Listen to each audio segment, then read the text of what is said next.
আসসালামু আলাইকুম। আপনারা সবাই কেমন আছেন? আমিও আল্লাহর রহমতে ভালো আছি। আমার ভিডিওটি কাছে কিংবা দূরে, দেশ কিংবা দেশের বাহিরে যারা দেখছেন তাদেরকে অসংখ্য ধন্যবাদ। এদিকে ভুনা খিচুড়ি বসাবো, তো সব মশলা দিয়ে দিলাম। পেঁয়াজটা ভাজার পর আদা বাটা, রসুন বাটা, হলুদের গুঁড়া, স্বাদ মতো লবণ, দারচিনি, এলাচি দিয়ে মশলাটা কষিয়ে নিব। এদিকে হচ্ছে মুরগির মাংস বসাবো, তাও এখানে পেঁয়াজটা ভেজে হলুদের গুঁড়া, মরিচের গুঁড়া, স্বাদ মতো লবণ, গরম মশলা, আদা বাটা, রসুন বাটা দিয়ে যে মশলাটা কষিয়ে নিব। মশলাটা কষানো হলে আমি মুরগির মাংসগুলো দিয়ে দিব। মুরগির মাংস হচ্ছে লেয়ার মুরগির মাংস। এই মাংসটা খেতে এত মজা, আমার শাশুড়ি মা খুবই পছন্দ করে খায়। আমার ভিডিওটি যদি ইউটিউব চ্যানেল থেকে দেখে থাকেন, প্লিজ সাবস্ক্রাইব করে পাশে থাকবেন।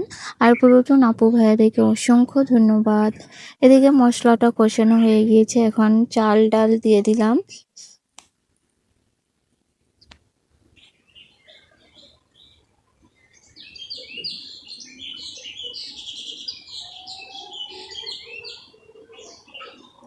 বিকালবেলা যখন আমি ভয়েস দিতে আসি, 5 থেকে 6 বার আমার ভয়েসই কাটা লাগে, তারপর ভয়েস দেওয়া লাগে। এত শব্দ হয় কি বলবো।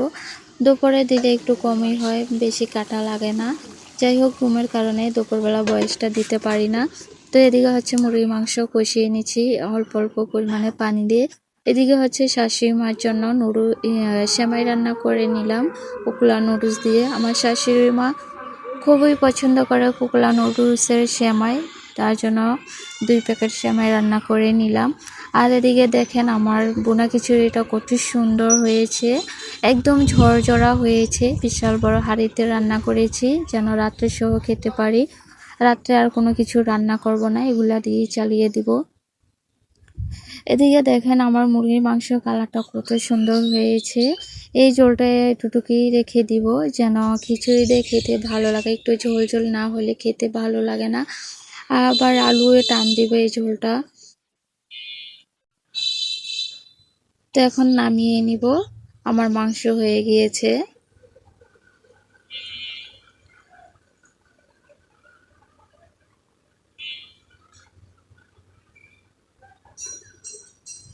এদিকে বিকালবেলা দেখি জবা ফুল, মাশাআল্লাহ অনেকগুলা ফুল ফুটে আছে। আমি চাই আমার এরকম গাছে সব সময় ফুল থাকুক, এত ভালো লাগে কি বলবো। ফুল গাছে যদি ফুল ফুটে থাকে খুবই সুন্দর লাগে গাছটা দেখতে, বাড়িটাও সুন্দর লাগে।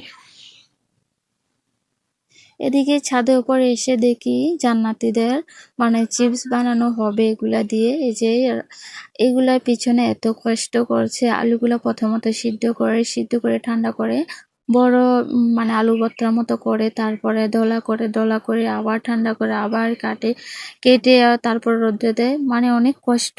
যখন চিপস বানানো হবে আপনাদের মাঝে শেয়ার করব। আজকে ব্লগ ভিডিওটি এই পর্যন্তই। আল্লাহ হাফেজ।